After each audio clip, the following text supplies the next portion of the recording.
Hi guys, welcome back to coders India. आज की वीडियो में हम बात करने वाले हैं इफ एल्स स्टेटमेंट के यूज केस के बारे में। देखिए, पिछली वीडियो में हमने देखा था कि इफ एल्स यूज कैसे किया जाता है और उनका एप्लीकेशंस क्या-क्या हो सकता है। बट हमने ये नहीं देखा कि जब हम एक बार कोई स्टेटमेंट सीख लेते हैं कि रियल लाइफ में इसका यूज कहाँ पर हो सकता है। आप प्रोग्रामिंग लैंग्वेज सीखिए, जब तक आपको ये आइडिया ना लगे कि एग्जैक्टली में अगर हमने कोई चीज़ सीखी तो हम उसे कहाँ रिलेट कर सकते हैं, किस एप्लीकेशन से रिलेट कर सकते हैं, किस तरह के ये हमारे प्रॉब्लम को सॉल्व करने में मदद कर सकता है। तो उसी की सीरीज में जो हम आज बात करने वाले हैं, हम इफ एल्स स्टेटमेंट को यूज करके देखेंगे कि रियल लाइफ में ये कहाँ पर यूज हो सकते हैं।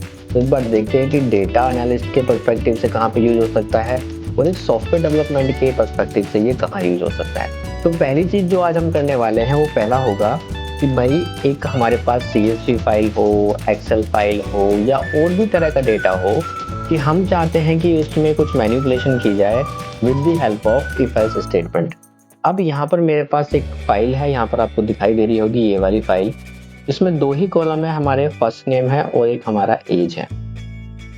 मैं चाहता हूँ कि हम एक इफ एल्स स्टेटमेंट लगाएं एज कॉलम पे, जिनकी भी एज लेस देन 18 है, अगर उनको कोई ड्राइविंग लाइसेंस या किसी तरह के डॉक्यूमेंट इश्यूज किए जाते हैं कि जो भी अबव 18 हो या 18 के इक्वल हो, उन्हीं को उस चीज के एलिजिबल माना जाएगा। हम इसमें एग्जांपल ले लेते हैं कि एक ड्राइविंग लाइसेंस हमें प्रोवाइड करना है, तो एक एक्सेल शीट में हमें डेटा भर के देना है कि ये पर्सन एलिजिबल है और ये पर्सन नॉट एलिजिबल है।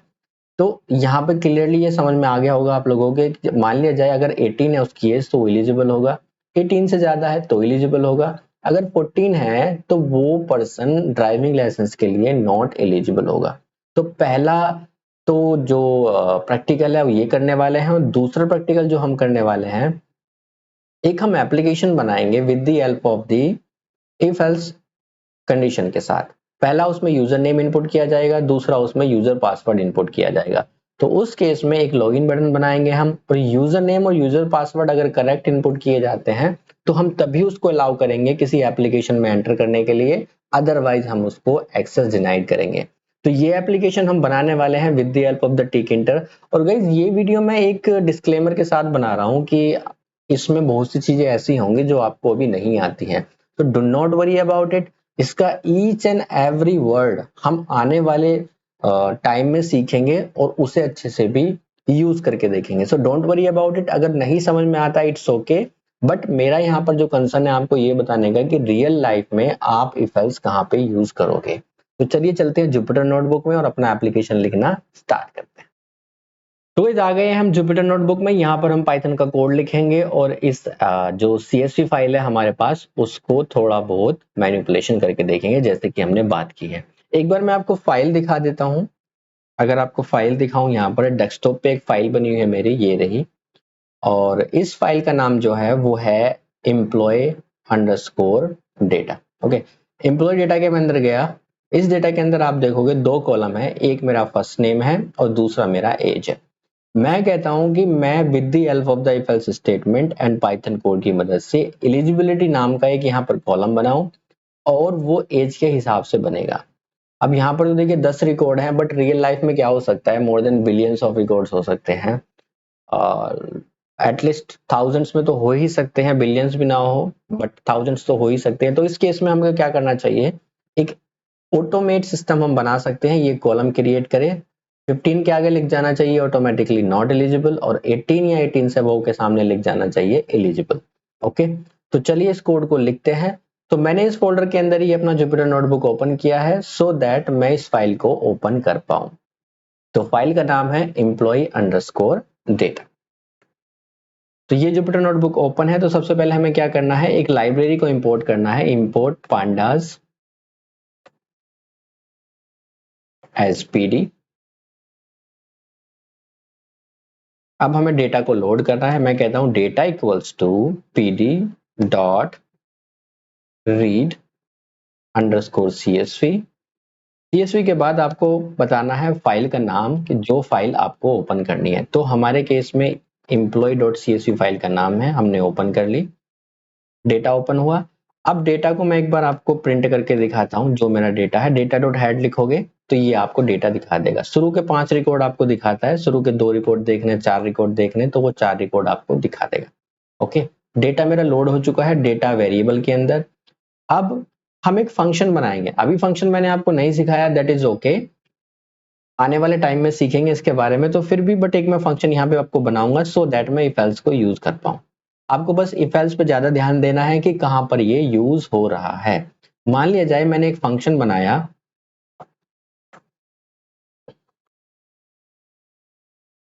एलिजिबिलिटी चेकर, ओके, और ये फंक्शन एक एज आर्ग्यूमेंट लेता है जो कि मेरा इस वाले कॉलम से आने वाला है एज से। तो यहां पर इफ एल्स कैसे यूज होगा उसको ध्यान से देखिए। इफ एज ग्रेटर देन है या फिर इक्वल्स टू 18 है, ओके, तो उस केस में क्या रिटर्न करना है, एलिजिबल, ओके। एल्स क्या रिटर्न करना है, अगर ये कंडीशन ट्रू नहीं होती, ये हमने पढ़ा था लास्ट वीडियो में, तो नॉट एलिजिबल रिटर्न करना है, ओके। अब इसके बाद फंक्शन मेरा रेडी हो गया, एक बार इसको रन करके देखें कोई सिंटैक्टिकल एरर होगा तो। कोई एरर नहीं है। अब मैं कहता हूं कि आपको एक चीज करनी है, डेटा के अंदर एक नया कॉलम बनाना है एलिजिबिलिटी के नाम से, ओके। अब एलिजिबिलिटी के में आपने इक्वल्स टू लिखा और इक्वल्स टू लिखने के बाद यहां पर क्या करोगे, उस डेटा पर अप्लाई करोगे। हमारे केस में कॉलम का नाम है एज, एज डॉट अप्लाई, और क्या करना है, ये जो फंक्शन आपने अभी बनाया है, ठीक है, ये आपने फंक्शन बना दिया। तो मेन पहले एक बार वापस से इसको समझाता हूं। इफ एज ग्रेटर देन 18 है तो वहां पर एलिजिबल रिटर्न होना चाहिए, अगर एल्स में जाएंगे तो नॉट एलिजिबल रिटर्न होना चाहिए। तो यहाँ पर इस फंक्शन को हमने अप्लाई किया और एक नया कॉलम बनाया एलिजिबिलिटी के नाम का, और यहाँ पर मैंने कर दिया इसको एंटर। कॉलम मेरा बन के रेडी हो गया। अब वापस से डेटा को देखते हैं, तो डेटा डॉट हेड वापस आप लिखोगे और आप देखोगे एक नया कॉलम बन गया है, जहां पर भी एज लेस देन 18 या इक्वल्स टू है, लेस देन पे नॉट एलिजिबल, और अगर इक्वल टू 18 है और ग्रेटर है तो वहां पर एलिजिबल, नॉट एलिजिबल, और यहाँ पे 13 है तो नॉट एलिजिबल। तो हम चाहते हैं कि अब ये डेटा अभी हमारी फाइल में अपलोड नहीं हुआ है, तो हम चाहते हैं ये डेटा हमारी फाइल में चला जाना चाहिए। तो इस केस में आप क्या करोगे, डेटा डॉट टू CSV, आपको CSV फाइल के अंदर ये डेटा भेजना है, और डेटा भेजने के लिए आप क्या करोगे, इसके अंदर फाइल को बताओगे कि भाई इस फाइल में आप भेज दीजिए इस डेटा को, employ data dot CSV, okay. अब इस फाइल को आप रन कर दो। तो मैंने उसी फाइल के अंदर जो मेरी फाइल थी उसमें मॉडिफिकेशन कर दिया है, और मेरी फाइल अब मॉडिफिकेशन हो जाना चाहिए।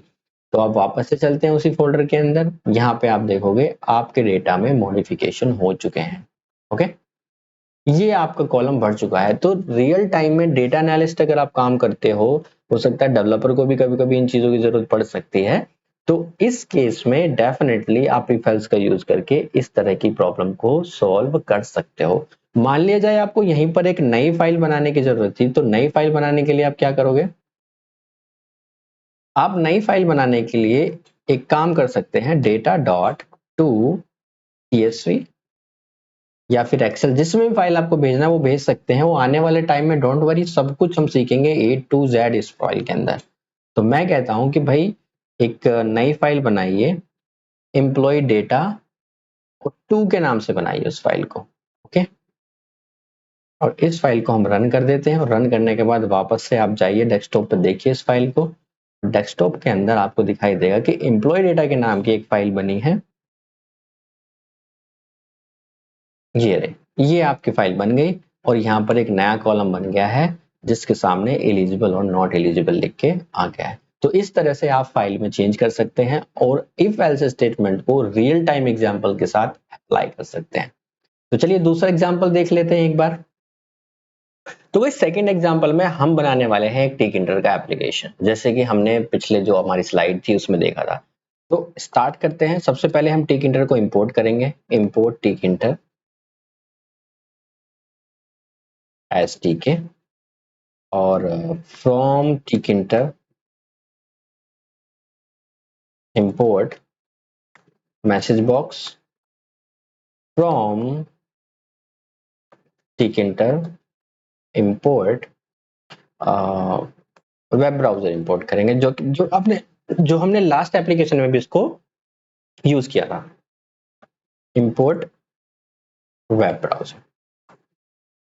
यहां तक का कंसेप्ट हमारा कंप्लीट हुआ।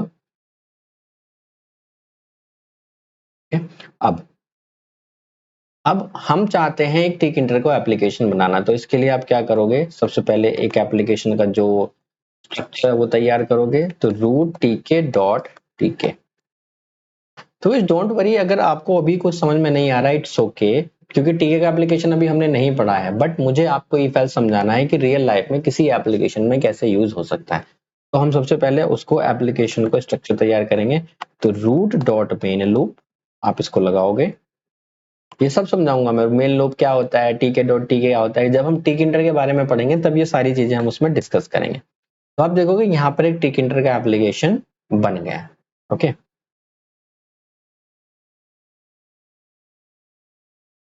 ओके, इसको मैं एक बार क्लोज कर देता हूँ। तो ये हमारा टिकिंटर का एप्लीकेशन, जितनी बार मैं इस प्रोग्राम को रन करूंगा ये रन होता रहेगा। अभी देखोगे ये एप्लीकेशन जो ओपन हो रहा है छोटा सा हो रहा है, तो मैं इसको थोड़ा सा साइज इसका बढ़ा लेता हूँ। तो रूट डॉट जियोमेट्री, ये विंडो बनाया है हमने बेसिकली इसका। मैं चाहता हूँ कि ये 500 इंटू 500 साइज में ओपन होना चाहिए, तो यहाँ पर आप लिखोगे 500 इंटू 500। अब देखोगे एप्लीकेशन अब की बार बड़ा हो रहा है। टीके की जगह मैं चाहता हूं कि इसका नाम चेंज होके आना चाहिए, तो इसका नाम अगर चेंज होके आपको दिखाना है तो आप कीजिए रूट डॉट टाइटल।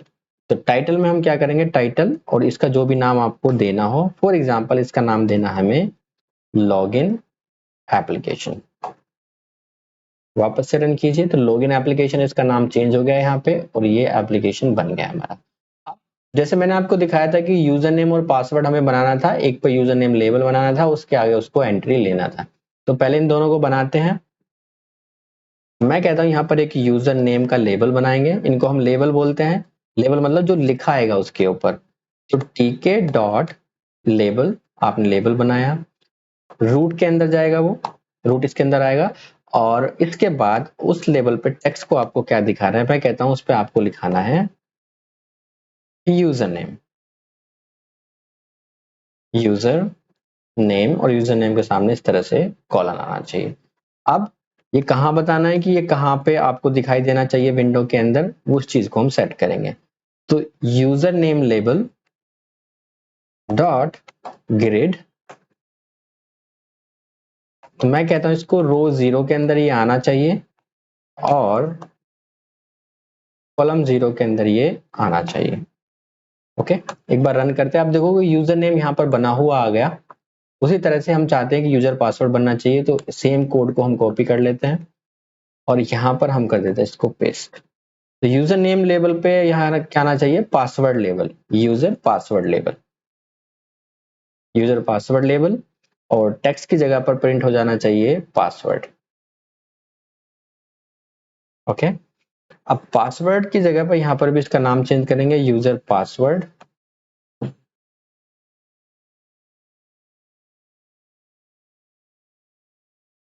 और ये रो 0 में नहीं, अब की बार ये रो 1 में जाएगा, उसके नीचे वाली रो में। ओके, तो यूजर नेम भी आ गया हमारा, पासवर्ड भी आ गया। अब इनके सामने हमें एंट्री लेनी है, एक सॉफ्टवेयर में जैसे एक एंट्री ली जाती है, उसको एंट्री लेंगे, तो वो होती है हमारी टीके डॉट एंट्री से। तो यहाँ पर लिखेंगे हम यूजर नेम एंट्री, और यहाँ पर लिखेंगे हम टीके डॉट एंट्री। ओके, एंट्री हमने ले ली, और एंट्री ये सब रूट इसके अंदर जाएगा। ओके, ये कहाँ रखना है आपको, रूट के अंदर रखना है। ओके, रूट, और उस एंट्री में कोई टेक्स्ट तो होगा नहीं क्योंकि टेक्स्ट तो हम एंटर करेंगे, तो रूट के अंदर।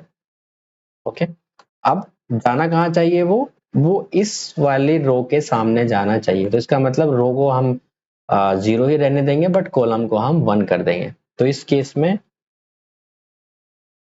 User name entry dot grid, और वो रो 0 में ही रहेगा, रो इक्वल्स टू 0, बट उसका कॉलम चेंज होके क्या हो जाएगा, 1 हो जाएगा। एक बार इसको चेक करते हैं। तो यहाँ पर देखो एंट्री बन गई है आपकी, ये इस तरह से। उसी तरह से हमारे पासवर्ड की एंट्री बनानी है हमें, एक बार बनाते हैं। ओके, ये पासवर्ड की एंट्री हमने बना ली। अब यूजर नेम की जगह पर क्या आएगा, यूजर पासवर्ड। यहाँ पर पासवर्ड ये वेरिएबल के नाम है, आप जो रखना चाहो उसको रख सकते हो। User password entry dot gate. अब यूजर पासवर्ड के रो 0 की जगह पर यहाँ पे हो जाएगा आपका रो 1 हो जाएगा, और आपका कॉलम तो 1 रहेगा ही रहेगा। ठीक है, तो यहाँ पे देखो यूजर नेम की भी एंट्री बन गई आपकी और पासवर्ड की भी एंट्री बन गई है। अब हम इसमें सेट करेंगे यूजर नेम और पासवर्ड, कि जब एक यूजर नेम और यूजर डालेगा और पासवर्ड डालेगा तभी उसका इंटरनेट ओपन होगा, अदरवाइज इंटरनेट ओपन नहीं होगा। हमने लास्ट केस में इसमें बारे में देखा था, बट रियल लाइफ में किसी एप्लीकेशन में कैसे यूज हो सकता है वो हम आज देख रहे हैं। तो चलिए एक फंक्शन रेडी करते हैं। फंक्शन पहले एक बटन और बना लेते हैं इसमें। ओके, मान लिया हमें एक बटन बनाना है। बटन बनाने के बाद टीके डॉट बटन। ओके, बटन के रूट इसके अंदर आएगा, और बटन के बाद हमें क्या करना है, बटन पर टेक्स्ट क्या लिखा जाना चाहिए, टेक्स्ट के ऊपर लिखा आना चाहिए लॉगिन। उसके बाद बटन को भी उसी तरह से आप डॉट ग्रिड करोगे जहां पे आप इस बटन को रखना चाहते हो। ओके, ग्रिड किया। मैंने कहा कि रो इक्वल्स टू 3 रो में इसको रख दो, एंड कॉलम इक्वल्स टू इसका 1 रख दो। अदरवाइज कॉलम स्पैन से भी हम इसे कर सकते हैं, बट अभी के लिए जल्दी समझाने के लिए मैं आपको ये सब कर रहा हूँ। तो इसको हम इस तरह से रन कर सकते हैं। ये आपका लॉगिन बटन यहाँ पर बन गया। जैसे इस पर कोई लॉगिन करेगा तो ये ओपन होना चाहिए और इसको इंटरनेट ओपन करना चाहिए, अगर वो सही यूजर नेम और पासवर्ड फिक्स करे। तो यूजर नेम पासवर्ड अब हमें फिक्स करने पड़ेंगे इसके, किस तरह से वो मैं आपको बताता हूँ यहाँ पर। अब आप एक काम कीजिए, एक फंक्शन बनाइए सबसे पहले। ओके, मान लिया आपने ये फंक्शन बनाया, यहाँ पर एक फंक्शन बना लेते हैं इसके नीचे डेफ, और उस फंक्शन का नाम है लॉगिन। ओके, जैसे भी हमने पीछे वाले में बनाया तो वही फंक्शन हम यहाँ पे बना रहे हैं। और मैं कहता हूं कि इफ, और इस फंक्शन के अंदर जो आपने ये एंट्री ली है ना अभी, वो एंट्री आप ले लीजिए। ठीक है, सबसे पहले तो जो यूजर नेम के लेबल, यूजर नेम एंट्री ली है ना आपने, ये वाली एंट्री ध्यान से देखिएगा इस, ये वाली एंट्री हम कहते हैं कि ये वाली एंट्री को यूजर नेम के इक्वल रखना है। जो भी यूजर इनपुट करेगा, ओके, जो भी यूजर इनपुट करेगा उस एंट्री को हम यहाँ पे लेंगे। मान लिया जाए मैं कहता हूं कि यूजर नेम इक्वल्स टू जो एंट्री उसने की थी उसको डॉट गेट करके इस एंट्री के वेरिएबल में हम सेव कर देंगे। उसी तरह से पासवर्ड में जो एंट्री आपने यहां से ली थी सेकंड वाले पे, पासवर्ड एंट्री, उसको भी आप गेट करके इस वेरिएबल में ले लोगे। Okay, dot gate user name entry और यूजर पासवर्ड आपने गेट करके ले लिया। अब आप यहाँ पे क्या करते हो, एक इफ कंडीशन, गाइस जिस चीज के लिए हम ये सब कर रहे हैं वही चीज अब यहाँ पे यूज करेंगे, इफ कंडीशन।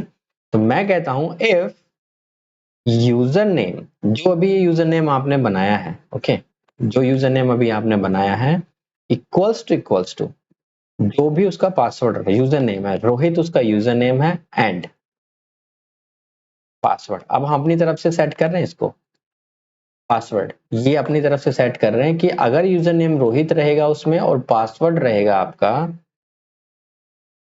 rohit@1234, तो उस केस में आपको क्या करना है, इंटरनेट को ओपन करना है। तो कैसे होगा,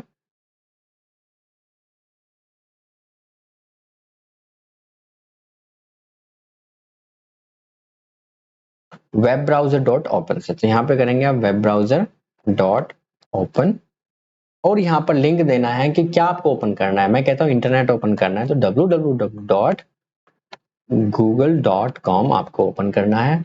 अदरवाइज आपको क्या करना है, एक मैसेज प्रिंट करना है जो मैसेज में कहेगा कि रॉन्ग यूजर नेम और password, else message box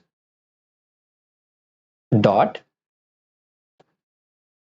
show info, और उस इन्फो के अंदर एक मैसेज प्रिंट होगा जिस पे लिखा होगा एक्सेस डिनाइड, और उसके अंदर भी एक मैसेज बॉक्स डायलॉग बॉक्स होगा पूरा पूरा, और डायलॉग बॉक्स के अंदर पहला जो ऊपर हेडलाइन होगा उसका एक्सेस डिनाइड होगा, और दूसरा क्या होगा उसका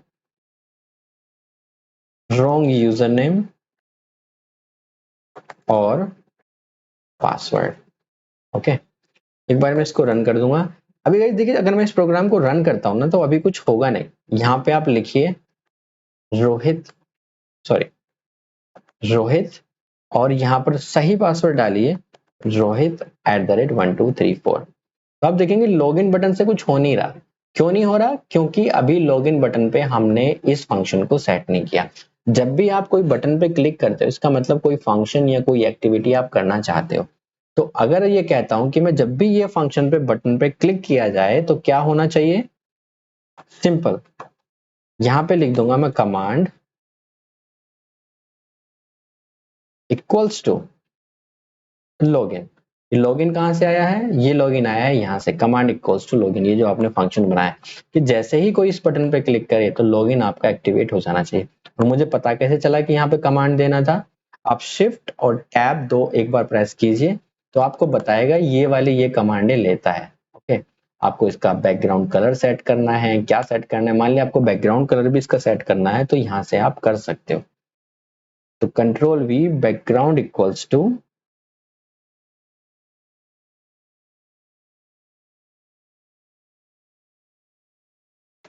मान लिया लाइट ग्रीन, आपने इसका बटन सेट कर दिया। ओके, तो देखो ये लाइट ग्रीन बटन हो गया आपका। अब यहाँ पर पहले रॉन्ग पासवर्ड डालते हैं। अब मेरा एक्टिविटी चलेगा, मान लिया यहाँ पे ROH में टी भूल गया मैं और पासवर्ड भी मेरा गलत डाला है, तो आप देखोगे रॉन्ग यूजर पासवर्ड करके मेरा एक्सेस डिनाइड आया है। इसका मतलब इस तरह से आपका पासवर्ड गलत है, आपने ये रॉन्ग डाला है। अब आपको सही डालना पड़ेगा, तो इसके लिए आपको सही डालने के लिए इसको वापस से रन कीजिए और सही यूजर नेम और पासवर्ड प्रोवाइड कीजिए। यहाँ पे लिखा रोहित और यहाँ पर लिखा आपने rohit@1234, और यहाँ पे आप लॉगिन करेंगे तो आप देखोगे आपका इंटरनेट ओपन हो जाएगा। तो इसका मतलब ये एप्लीकेशन हमारा परफेक्टली काम कर रहा है और इफ एल्स यूज भी हमने इसमें करके देख लिया। तो इस तरह से ये जो इफ एल्स हमने लास्ट क्लास में पढ़े थे तो उनका प्रॉपरली यूज कहाँ पर होता है, कैसे होता है, हमने डेटा एनालिसिस के पर्सपेक्टिव देख लिया और हमने एज ए सॉफ्टवेयर डेवलपमेंट के पर्सपेक्टिव से भी देख लिया। तो ठीक है गाइस, आज के लिए इतना ही। नेक्स्ट वीडियो में आपको ये बताने वाला हूं कि ट्रू और फॉल्स की स्टेटमेंट पे तो ये काम करता है, बट एग्जैक्टली में ट्रू और फॉल्स हमें किस किस तरह से मिलते हैं ये भी हमें पता होना चाहिए। इवन हमारे जो एम्प्टी डेटा स्ट्रक्चर्स होते हैं वो भी कुछ ना कुछ रिटर्न करके देते हैं, नन भी हमारा कुछ रिटर्न करके देता है। तो वो सब कैसे रिटर्न होता है और कहाँ कहाँ पर आपको ट्रू और फॉल्स मिल सकते हैं, इस बारे में हम नेक्स्ट वीडियो में डिटेल में बात करेंगे। तो तब तक के लिए थैंक यू, बाय बाय।